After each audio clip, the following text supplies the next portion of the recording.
강남에 가장 인기 좋은 아파트를 10억 원 내외로 구입하실 수 있었던 시기였습니다. 안녕하세요. 수능맨의 부동산 상담소입니다. 요즘 집을 갖고 계신 분들이나 아직 집을 구입하지 않으신 분들이나 신문기사들을 보면 강남 집값이 반등을 했다더라, 역전세가 10억이 나서 올해 말에 폭락을 할 것이다 라는 등 혼란스러운 상황이실 텐데요. 과연 앞으로 집값이 오를지 더 떨어질지 의견이 많이 엇갈리고 있는 것 같습니다. 최근 집을 구매하신 분들은 언제가 돼야 다시 본전을 찾을 수가 있지? 또 구매를 아직 못하신 분들은 언제가 바닥이지? 어떻게 보면은 서로가 궁금한 시기가 극과 극인 상황입니다. 부동산도 주식과 같이 사이클이 존재하기 때문에 과거의 집값 흐름을 보면 어느 정도 미래 집값을 예측해 볼 수 있을 것입니다. 부동산 감정원이나 KB 등에서 나오고 있는 아파트 매매 지수는 말 그대로 지수일 뿐, 그래서 아파트 값이 10억이냐 20억이냐 직관적이지가 않기 때문에 강남구 도곡동에 있는 도곡 렉슬 단지를 사례로 같이 한번 살펴보겠습니다. 도곡 렉슬 단지를 선정한 이유는 첫 번째로는 2006년 입주한 단지로 재건축 이슈가 없다는 점,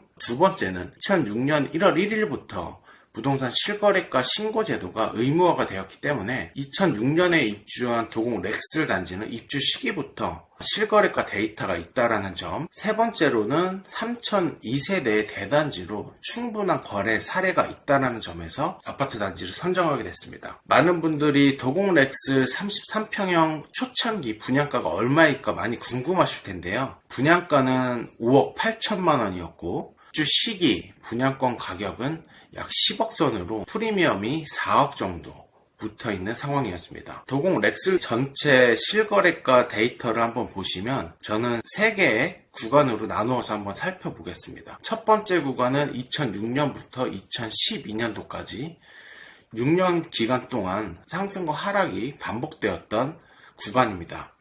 2006년 2월 11억대 평균 매매가에서 12월 1년 동안 14억대로 약 27% 상승을 했고요. 2007년 14억대에서 2년 동안 2008년 말까지 8년 말 10억대로 30% 하락을 했습니다. 또 2009년 1월 10억대에서 1년간 13억대로 다시 23% 상승을 했습니다. 이때 상승한 이유는 2009년도에 한국은행의 금리 인하로 유동성이 공급에 대해서 1년 만에 23%의 상승률을 나타냈고요. 다시 2010년 13억대에서 3년간 2012년 말 10억대로 약 20% 정도 하락을 했습니다. 이때 하락한 이유는 MB정권의 강남권 보금자리 계획으로 약 20% 정도 하락하는 경험을 했습니다. 이제 두 번째 구간으로는 2013년부터 2015년까지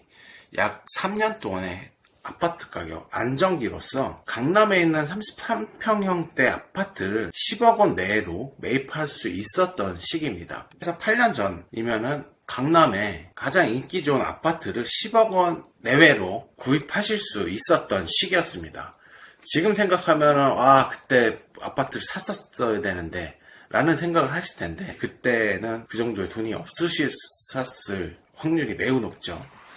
사실 저도 이때쯤 강남으로 평수를 줄여서 진출을 할까, 아니면은 제가 살고 있는 지역에서 아파트를 신축을 구매를 할까, 사실 가격 차이가 크게 많이 안 났었기 때문에 많이 고민을 했었는데 결국 구입은 하지 못했었네요. 사실 지금 생각하면은 굉장히 약간 속이 쓰리고 아프지만, 또 생각을 하면 부동산도 사이클이기 때문에 앞으로 또 언제 다시 이런 기회가 올 수 있을 수도 있는 상황이고요. 그래서 부동산 공부 많이 하셔서 앞으로 있을 사이클에서 상승기를 다시 탈 수 있는 그런 좋은 날이 오기를 기대하겠습니다.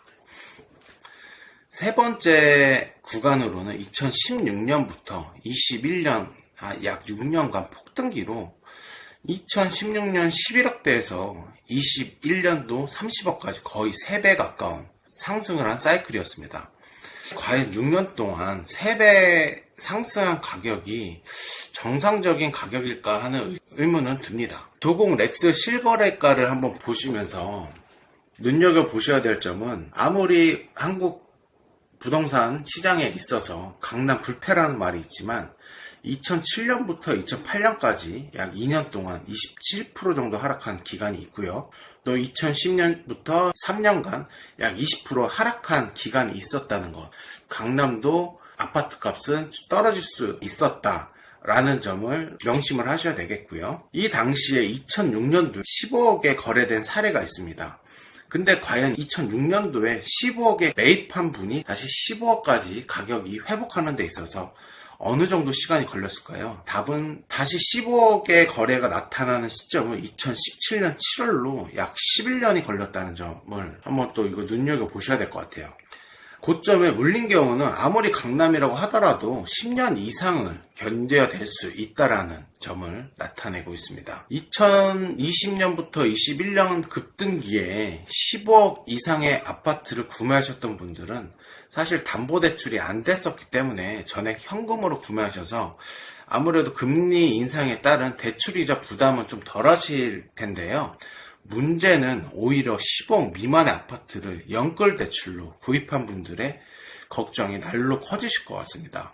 현재 연준에서는 이번 연도 내 2번의 기준금리 인상을 예상하는 시점에서 최악의 상황은 10년 이상 지속될 수도 있다는 점 참고하셔서 장기적인 작은 플랜을 짜시는 것을 적극 추천드립니다. 저는 강남에서 부동산을 운영하는 입장에서 과연 앞으로 시장이 어떻게 변할지 참 지금 예상하기가 어려운 시점입니다. 저도 2021년에 아파트 값이 최고점이다라고 확신하면서 아파트를 매도를 했었습니다. 근데 매도를 하고 나서부터 2년 가까이 아파트 값이 날아가는 가격을 보면서 저는 집에서 쌍욕을 먹으면서 정말 죄인처럼 지냈던 기간이 있습니다. 근데 결국 부동산 시장도 사이클이기 때문에 부동산 공부를 열심히 하셔가지고 앞으로 이 어려운 시장을 현명하게 대처를 하셨으면 좋겠습니다. 앞으로 부동산 투자에 대한 좋은 정보들을 많이 올려드릴 예정이니 구독과 좋아요, 알림 설정 한 번씩 부탁드리겠습니다.